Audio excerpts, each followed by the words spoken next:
Olá, segundo ano A, espero que vocês estejam bem.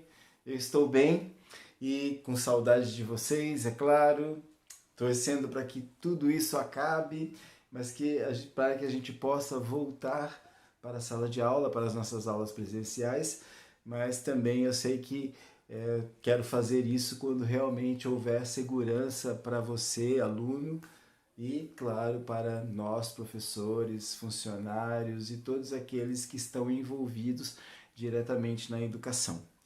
É importante que a gente ainda esteja atento, né? Estamos no meio de uma pandemia, viu, gente? É que a gente vai se habituando a estar em pandemia e acaba por relaxar os cuidados, né?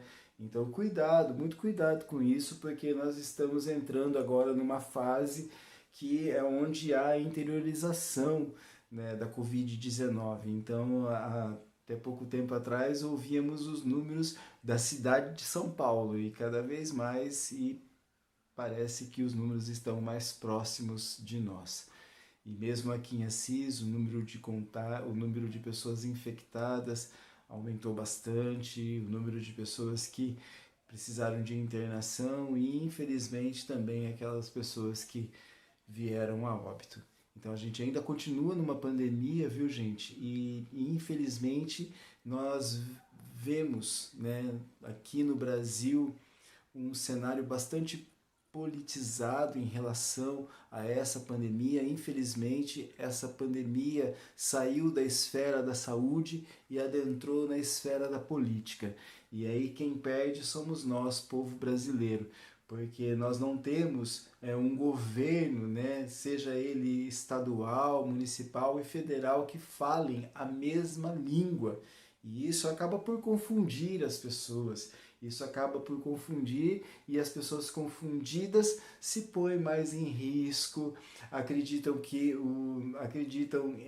em mentiras que circulam pela internet e por isso colocam-se em risco, colocam em risco outras pessoas.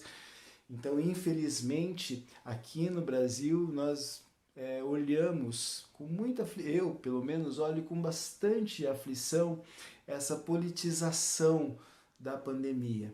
A pandemia não é assim, claro, é política também, mas ela é principalmente um caso de saúde e saúde de todos os habitantes desse território chamado Brasil e também desse planeta chamado Terra. Então, aqui fica uma grande lição de filosofia, viu, gente?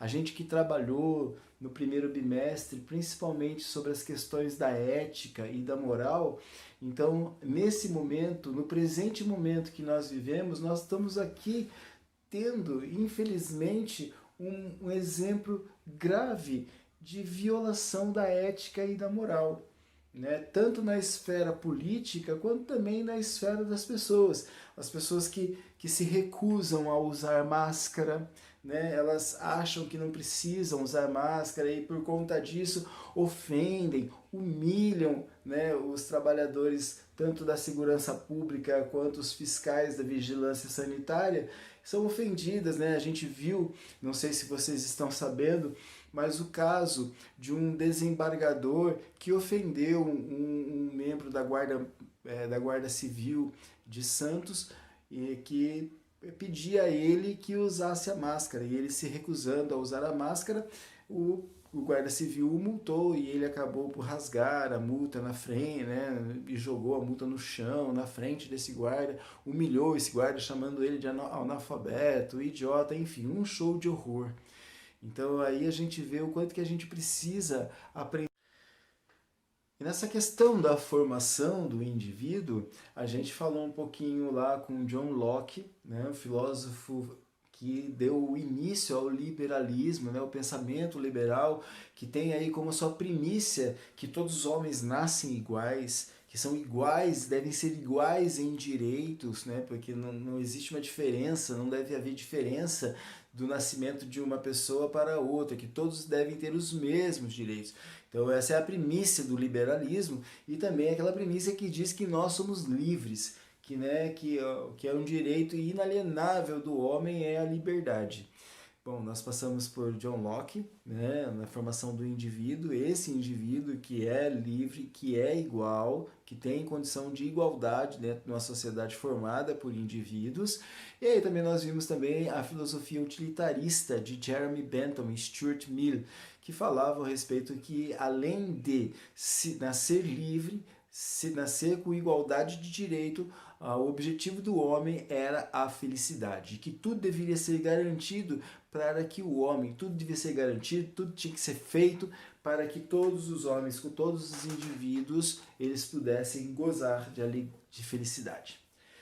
Bom, aí nós vimos que tudo isso, né, claro, dentro da lógica, da ética, da moral, né, e aí a gente passeia lá, a gente vê lá um pouco de Emmanuel, a gente viu um pouco de Immanuel Kant falando a respeito da questão da ética, né, falando lá a respeito do que deve, o que se não deve fazer e que isso deve ser uma coisa natural, né, dos indivíduos, que os indivíduos devem praticar o bem sem pensar numa recompensa, que essa seria a verdadeira ética humana, né? E aí eu até citei exemplo, disse para você, né, que muitas vezes as pessoas fazem bem porque elas miram o céu, né? Então elas, né, através do seu sistema religioso, ela faz o bem porque ela teme que depois da morte ela seja punida pelo mal que ela cometeu aqui na Terra. Então, na verdade, ela não faz o bem naturalmente. Ela faz o bem porque ela acredita que há uma recompensa. E isso para Kant é o fim, né? Ele diz, não, isso aí você não está sendo bom, você está sendo interesseiro, né? Como, assim que põe lá, ele não vai falar com essas palavras tão simples que eu estou falando, né? Às vezes ele vai falar isso num livro inteiro de 700 páginas. Assim, e nós passamos, né, no segundo bimestre e falamos também um pouquinho que outros filósofos pensaram que o que nos forma enquanto indivíduos não é só essa questão da lógica racional do ser humano, olha, nascemos iguais, livres, mas que existem subjetividades dentro de nós, que nós somos subjetivos, a minha maneira de ver e olhar o mundo é diferente da sua maneira de olhar o mundo. Então, o que é indivíduo e o que é ser indivíduo igual diante de tantas diferenças que podem haver entre os indivíduos? Então, provavelmente o nosso gosto musical ele não seja igual, né? Então isso faz parte de como eu olho, como eu vejo o mundo e a diferença de como você vê e como você escuta o mundo, né? Então como é que isso funciona dentro de uma sociedade? Né? E aí, pensando justamente nisso, aí a gente pode, só para retomar as nossas discussões do segundo bimestre, falar a respeito da sociedade de massa, a sociedade de massa que nós vivemos, né? E onde, né, existe essa tal da indústria cultural que a gente falou, a respeito de que a arte hoje ela é produzida para uma grande população. Então, se você pegar, por exemplo, aí, né, essa banda coreana, que eu não vou saber falar o nome aqui sem ter que olhar no Google, mas acho que eu nem quero olhar no Google para saber, mas eu acho que você sabe, não, com todo respeito ao seu gosto musical, se é que você gosta dessa banda aí e tal, que é sucesso mundial essa banda, né? Então a gente viu lá no segundo bimestre que tudo isso ele é muito, muito pensado para que gere lucros. Para você? Não. Para mim? Também não. Mas que gere lucros para os produtores de arte de hoje. Então a arte hoje ela é uma indústria, né? Então se produz arte, se produz porque a música é arte. Se bem que assim tem setores musicais que eu não considero como arte. Eu acho que seria um desrespeito tratar esses setores como arte. E aí você pode olhar também para músicas que eu admiro, que eu acho incrível. Você talvez pode dizer, nossa, isso aí não é arte. Nossa, que música estranha. Pois bem, só que aí, assim, existe, por exemplo, por que você já deve ter pensado, por que tantas pessoas gostam de funk? Bom, a gente viu tudo isso lá no segundo bimestre. Hoje nós começamos, essa semana nós começamos o terceiro bimestre. Então é importante assim, aluno, aluna, né? Nós temos alguns alunos do segundo ano, eu espero que você esteja me vendo agora aqui, você que não fez nada ou fez pouca coisa. Olha, Aproveita que a gente está começando um bimestre novo, sabe, assim, e quando tudo é novo, às vezes essa questão do calendário, sabe, acabou um bimestre, vai começar outro, nos ajuda, inclusive, a falar, nossa, agora eu vou fazer diferente do que eu fiz até agora, tá?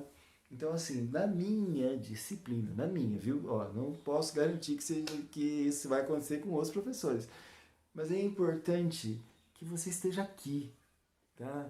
Então, assim, nossa, professor, se eu for fazer tudo que eu tenho que fazer para colocar tudo em dia, eu não vou conseguir acompanhar as aulas do terceiro bimestre. Então, olha, na minha disciplina, filosofia, sério, verdade. Se você não tiver tendo tempo para fazer o que você está atrasado comigo, então faça dessa semana, por favor. Eu entendo, eu te compreendo. É sério, eu te compreendo, tá bom? Eu te compreendo. E eu sei que é estressante essa coisa, sabe? De você não estar dando conta e haver cobrança a respeito e você não conseguir tomar uma atitude porque você realmente, né, tá aí, tá com dificuldade. E eu entendo, compreendo perfeitamente. E enquanto educador, meu papel aqui é dizer para você, olha, tá tudo certo, a gente vai conseguir junto em algum momento, quando tudo isso acabar, a gente vai conseguir, sabe? E o importante nesse momento é ter segurança, ter segurança, poder cumprir o isolamento, ter cuidados com essa questão da pandemia. O que é mais importante nesse momento é essa tal da pandemia. E tudo, né? Depois da nossa segurança, da segurança do nosso lar, da nossa casa, aí depois vem as outras coisas. Tá certo? Então, assim, no caso da disciplina de filosofia e de orientação de estudos, que eu dou aula para você também. Então, se você estiver atrasado, não estiver dando conta, não estiver dando tempo para você colocar tudo em ordem, então, por favor, comece agora o terceiro bimestre, tá? E aí, quando a gente voltar, e ao longo do tempo, assim, você vai me entregando essas questões, esses roteiros que ficaram faltando, ou melhor, se você talvez não quiser entregar o roteiro, mas quiser conversar comigo sobre aquele assunto do roteiro, para mim é até melhor. Eu prefiro ter uma conversa com você de 10 minutos, 15 minutos, né, falando a respeito de matérias que já passaram e que você não compreendeu, do que eu te dar um trabalho para você fazer e você entregar para mim e depois eu ainda ter que corrigir. Então eu prefiro que você entre em contato comigo e fale, nossa, professor, eu queria falar, não entendi muito bem a respeito do utilitarismo, não entendi muito bem o que é essa questão de indústria cultural, de sociedade massificada, estou querendo saber um pouco mais. Olha, eu te atendo e a gente vai ter essa conversa, tá bom? Vou conversar com você a respeito do tema que você sentiu que tem dificuldade na compreensão. Tá bom? Então, no nosso terceiro bimestre, nós começaremos agora um novo tema. Nós vamos falar um pouco a respeito dos direitos de alguns setores da nossa sociedade que são considerados como minorias, tá bom? Vamos falar a respeito de preconceito, vamos falar a respeito de racismos e vamos falar também a respeito de humilhações sociais. E nós vamos começar falando justamente sobre esse tema na aula de hoje. Humilhações social. Você já passou por uma humilhação? Enquanto indivíduo, com todos os seus direitos, né, seja consciente ou não, ainda que você não seja consciente de todos os seus direitos enquanto indivíduo, você tem direito, tá bom? O que é mais difícil, muitas pessoas sofrem, né, na sociedade justamente por não conhecer os seus direitos e talvez não ter direitos, né, de não ter alcance a esses direitos. Há muitos setores da sociedade brasileira, você pode ter certeza que são a eles negados os direitos de ter direitos. É negado o direito de ter direitos. Né? Então, principalmente de quem? Qual setor da sociedade que eu estou falando? Eu estou falando, claro, dos pobres. E quanto mais pobre a pessoa o indivíduo menos direito essa pessoa tem. Menos direito, sequer ele tem consciência dos seus direitos. Né? Ele não chega a saber realmente o que significa ser cidadão, o que significa ser indivíduo numa sociedade que a ele deveria ser garantido o direito de viver, né? O direito básico de viver, né? Moradia e alimentação. Aí você pode dizer, nossa, professor, mas se a pessoa ela trabalha, se a pessoa se esforça, ele vai ter dinheiro para comprar uma casa, ele vai ter dinheiro para comprar a sua alimentação. Aí eu pergunto, será que no mundo tem trabalho para todo mundo? Você acredita ainda que só não trabalha quem é vagabundo? Sério? Então eu vou te dizer, enquanto professor de filosofia, que você está extremamente enganado ou enganada. As pessoas não trabalham porque elas são vagabundas, né? Existe uma grande parte de desempregados e você não pode dizer que essas pessoas elas estão desempregadas porque elas não gostam de trabalhar, certo? Não, eu acho que pelo menos, assim, vamos lá, devagarzinho para que a gente possa compreender muito bem, porque quando se fala de desigualdade social, a gente tem que falar com isso com muita propriedade, porque se tem uma coisa que no Brasil acontece que é extremamente prejudicial para a consciência de si enquanto indivíduo, é você não saber, não ter consciência da classe social que você pertence.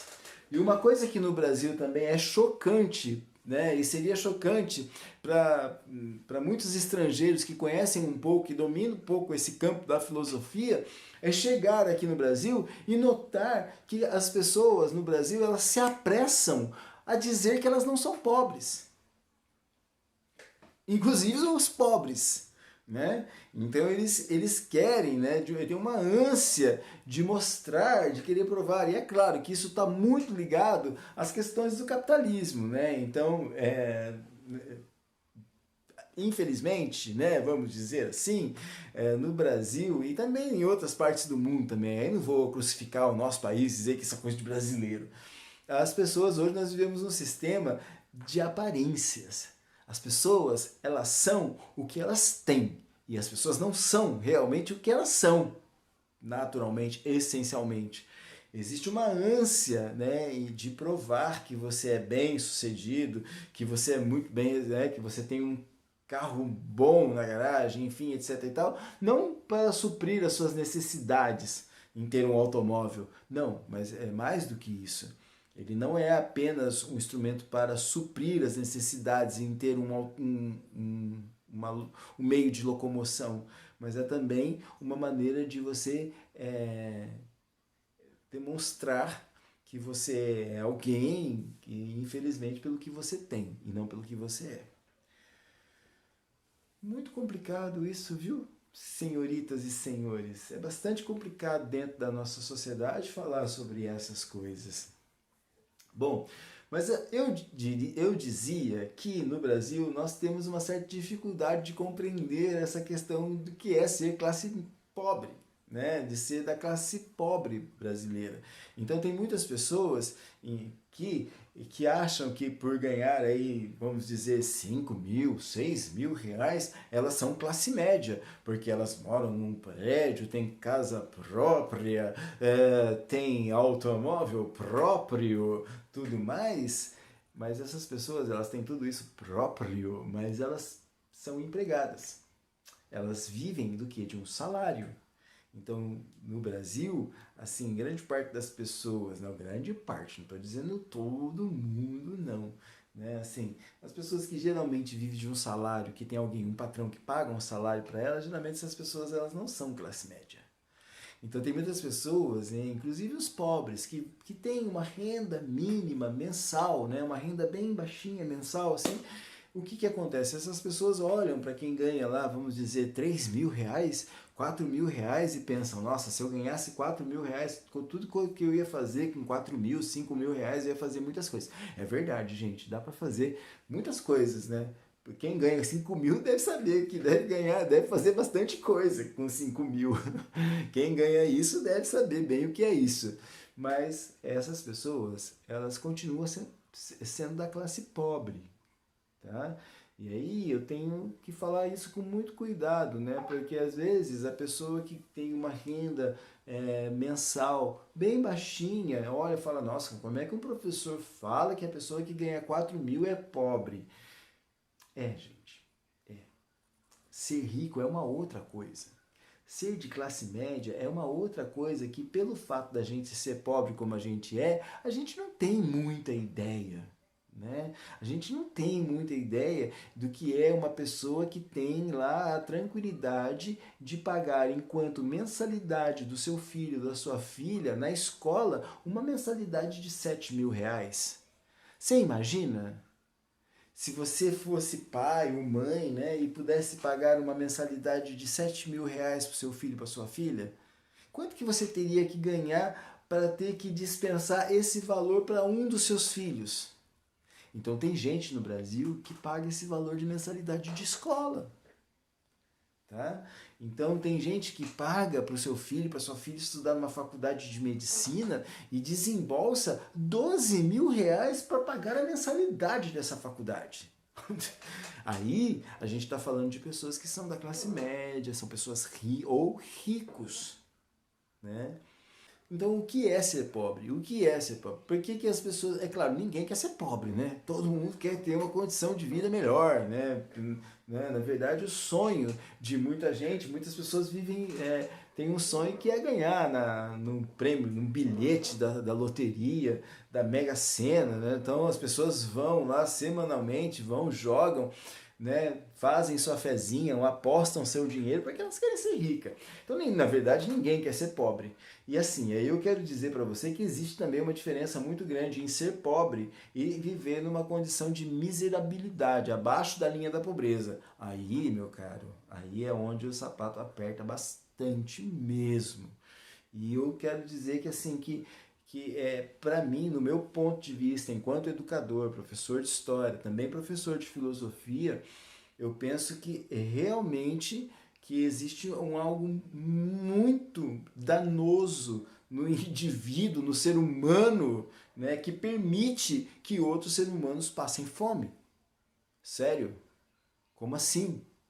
A Terra, que é um organismo vivo, no meu ponto de vista, no meu sentimento aqui, mais dentro de mim, a Terra, esse organismo vivo, ela é capaz de alimentar todos os seres humanos, os 7 bilhões de seres humanos desse planeta. E é por que aí eu fico pensando, mas por que tem gente que passa fome? Bom, se tem gente que passa fome, se tem pessoas que têm tão pouco, com certeza é porque existem pessoas que querem ter muito mais daquilo que precisam.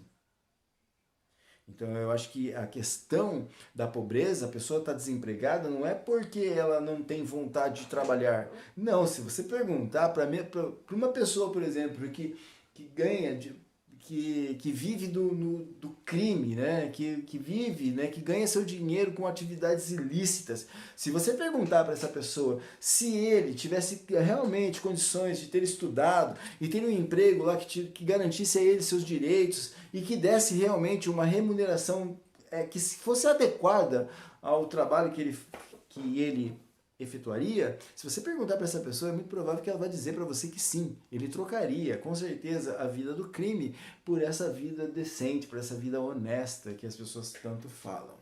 Tá? O que acontece, né, que eu vou terminar com a sua ilusão, é que não existe trabalho para todo mundo. No mundo não há trabalho para todos os indivíduos. E esse é um grande problema do século XXI e que vai cada vez mais piorar, porque cada vez mais terá menos trabalho. Você já viu imagens do grande armazém da Amazon nos Estados Unidos? Bom, se você não viu, dá uma procurada lá no YouTube, talvez você vai ficar chocado, porque você faz o pedido na Amazon, por exemplo, e aí esse pedido ele é recebido por uma máquina, por um computador, né, que até às vezes fala com você. Se você trocar uma ideia no chat lá da Amazon, lá perguntando a respeito se eles têm ou não, provavelmente quem está respondendo você é uma máquina, uma inteligência artificial. Você faz o pedido, você dá o número do seu cartão de crédito, ou se você tiver Amazon Prime, você já tem lá todos salvos lá os seus dados, o seu cartão, o seu endereço, e aí você clica assim, efetuar compra, puf, Fechar pedido.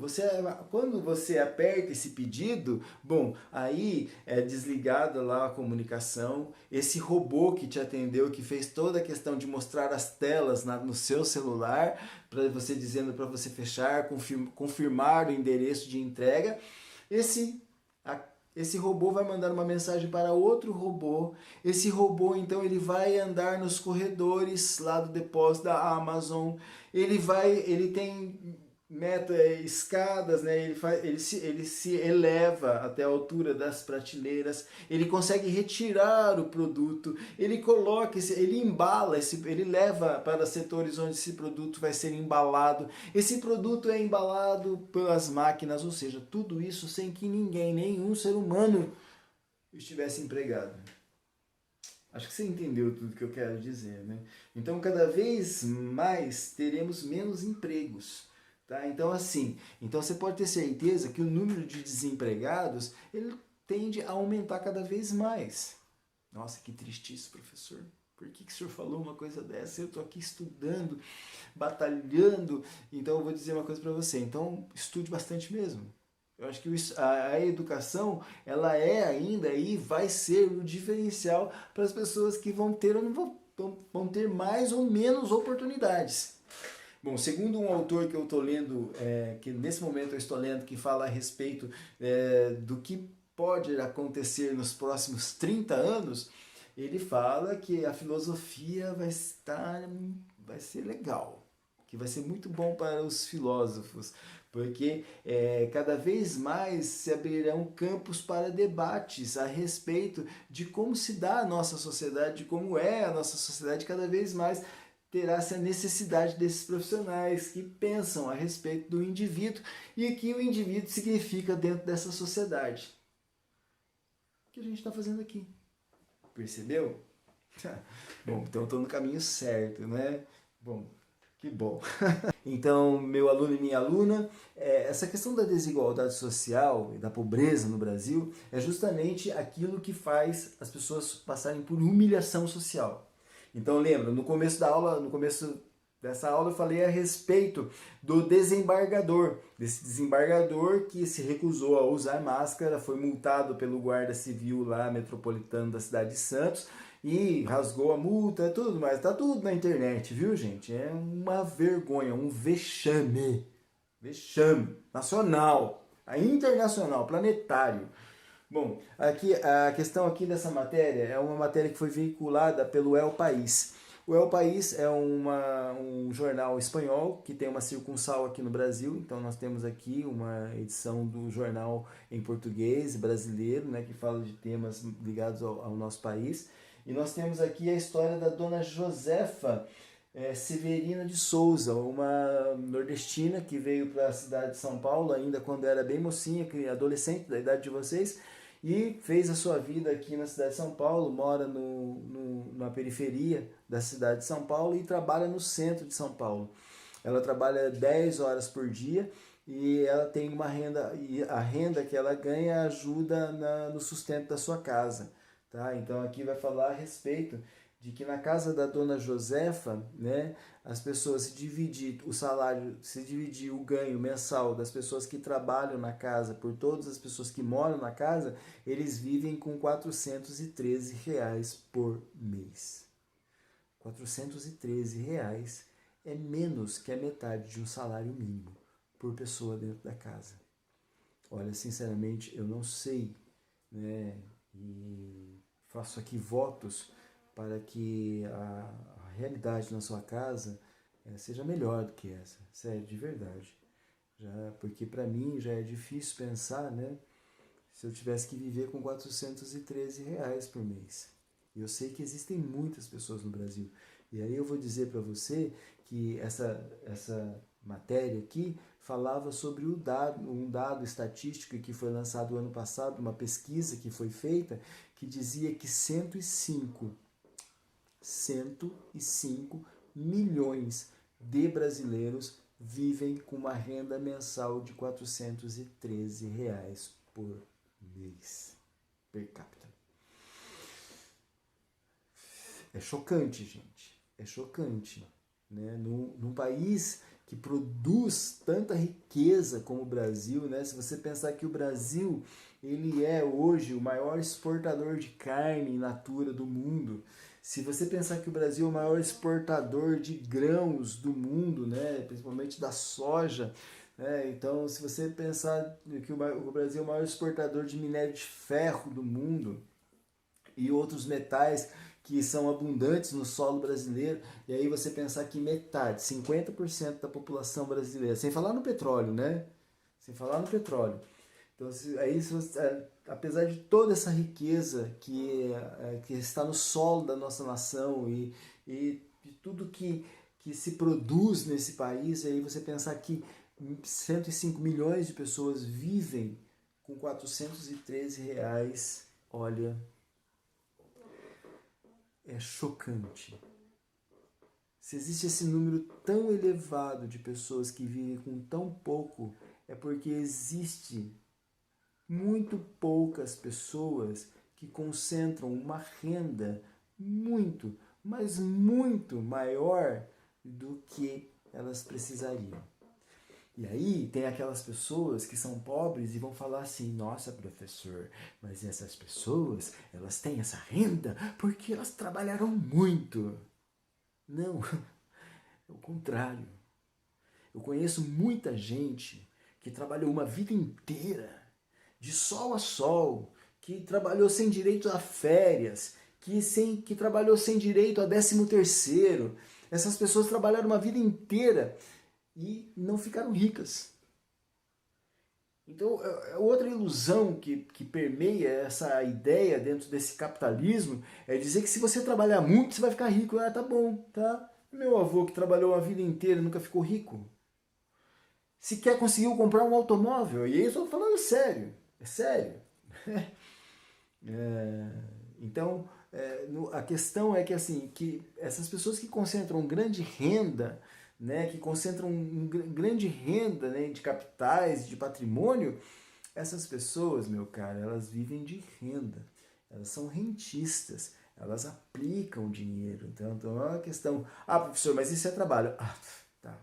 Você entende, né? Você consegue compreender, né, a diferença daquele senhor, daquela pessoa, daquela mulher, como a dona Josefa, que você vai ler na reportagem aí, essa mulher que sai de casa, né, bem cedinho, ela enfrenta um ônibus lotado para ir trabalhar lá no centro de São Paulo. Ela passa a tarde inteira, a parte da noite em pé, sem poder se sentar. Ela trabalha como ambulante, viu, gente? Ela é ambulante lá em São Paulo. Ela, o filho dela, o filho mais velho dela também é ambulante. Você vai ler lá na matéria, espero que você leia, né? E você entenda um pouco dessa relação do que é realmente ser pobre no Brasil, né? E que quantas pessoas que vivem com tão pouco, né? E às vezes nós que vivemos, né, que temos uma melhor condição de vida, às vezes nós, claro, é todo direito reclamar também, né? Mas também a gente tem que olhar também para essas pessoas que vivem com tão pouco, que vivem, né, situações de miserabilidade, de pobreza, que levam elas a serem humilhadas socialmente. São essas pessoas que são humilhadas quando elas vão no posto de saúde e que elas ficam lá sem atendimento. Isso é uma humilhação, né, entendeu? Ou tem que chegar e dormir a noite toda em frente a um posto de atendimento à saúde para ter garantido o seu atendimento no outro dia. Então isso é humilhação social, né? Dessa pessoa que às vezes ela fica na fila para receber o auxílio emergencial. Você está entendendo o que eu estou dizendo para você? Isso é humilhação social. Imagina, além de você se expor a esse tal de coronavírus, né, você tem que ficar horas e horas em aglomeração. Enquanto todos os médicos de respeito e, né, médicos que seguem a ciência, dizem que o isolamento social é a melhor saída para lutar contra essa pandemia, você tem muitos pobres, milhares de pobres brasileiros que são obrigados a ir até as agências bancárias para resolver problemas do auxílio emergencial. Você está compreendendo que humilhação social? Humilhação social é quando uma pessoa vai lá e pede uma consulta, né, e na consulta o médico encaminha ela para um exame, né, que ela tem que fazer um exame. E esse exame demora 6 meses para acontecer. E quando chega a data de fazer esse exame, o paciente já morreu. Mas isso acontece há milhares, são milhares de casos que acontecem no Brasil sobre isso. E isso é humilhação social. Isso é viver sobre humilhação social, né? Então veja, a pessoa é humilhada e ela não tem, né, acesso à moradia. Então ela vive uma situação de completa humilhação diária, social. Ah, professor, essas pessoas não trabalharam. Aí eu volto a dizer, tá, será que essas pessoas não trabalharam porque elas não quiseram?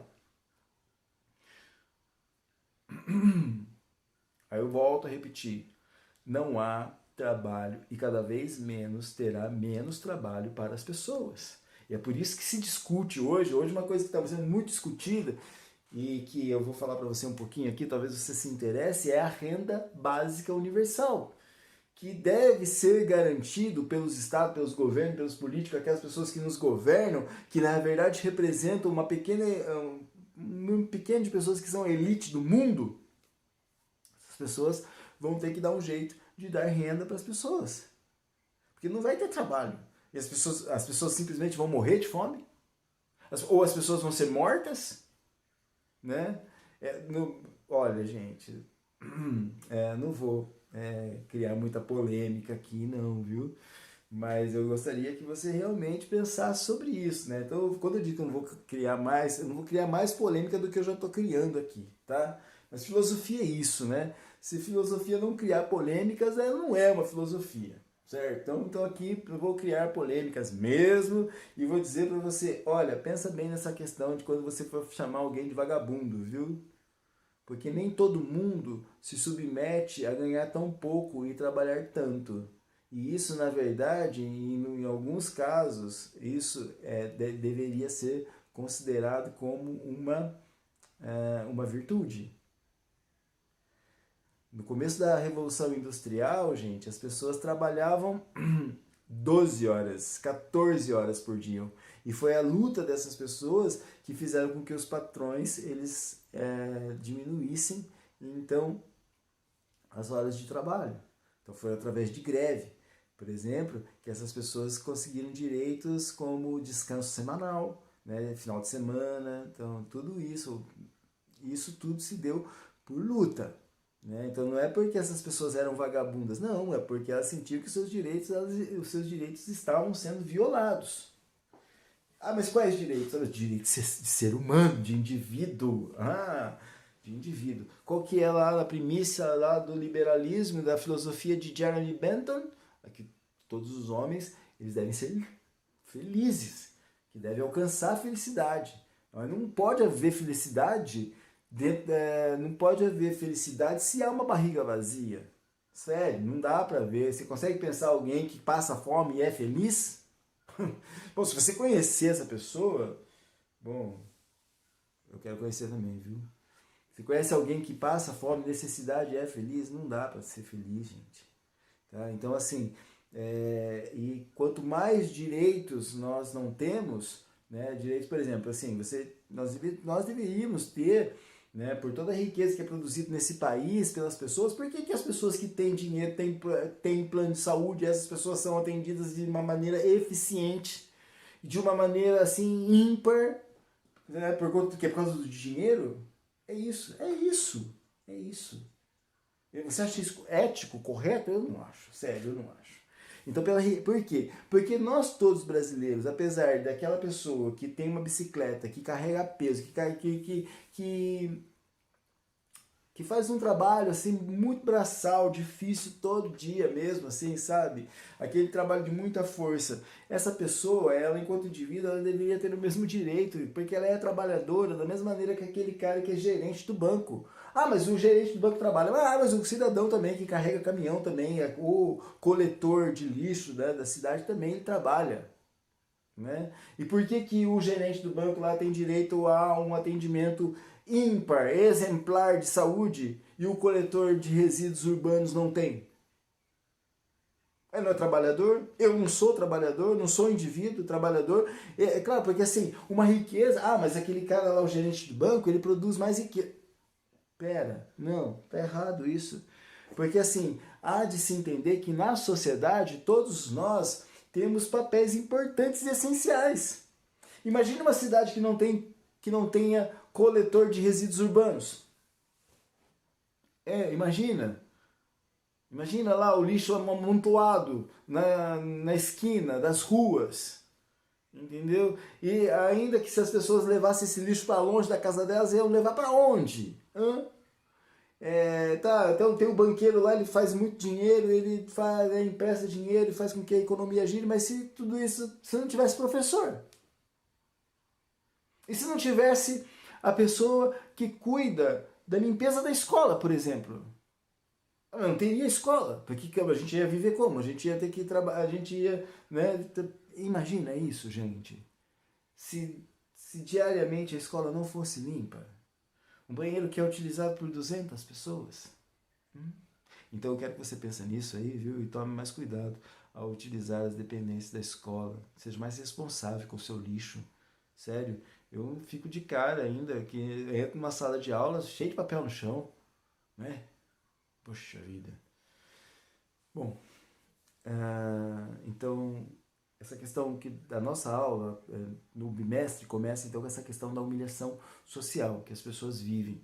Então o nosso roteiro dessa semana vai falar justamente a respeito disso, tá? Então eu vou postar, uma das atividades vai ser a leitura aqui, deixa eu dar dessa matéria do El País, que fala, a matéria do El País o título da matéria é Viver com R$ 413 ao mês, a realidade da metade do Brasil, tá bom? E aí as questões vão ser referentes a essa matéria, vamos falar um pouquinho sobre aí se você já passou uma situação de humilhação, que você se sentiu humilhado por ser pobre, né? Eu já me senti humilhado na fila do hospital, né? Quando conversar com um policial, né? Por ser abordado por um policial, eu fui humilhado, né? Passei por humilhação, né? Da pessoa me chamar de preto de uma maneira pejorativa, né? Porque, né? Sou preto, não tenho vergonha nenhuma disso, mas, né? Usar de palavras associadas à minha cor, né? Para me humilhar socialmente. Então, eu acredito que talvez você já tenha passado por esse tipo de situação, ou viu algum tipo de situação parecida como essa. E aí pessoas também, o tipo de humilhação social que acontece muito está relacionado aos nossos velhos, né, aos velhinhos da nossa sociedade. Então, mas só que isso aí já é um tema para a nossa próxima aula, tá certo? Não vou adiantar muito aqui, a gente não precisa correr, teremos aula semana que vem e aí a gente vai falar um pouquinho da humilhação social em relação à velhice.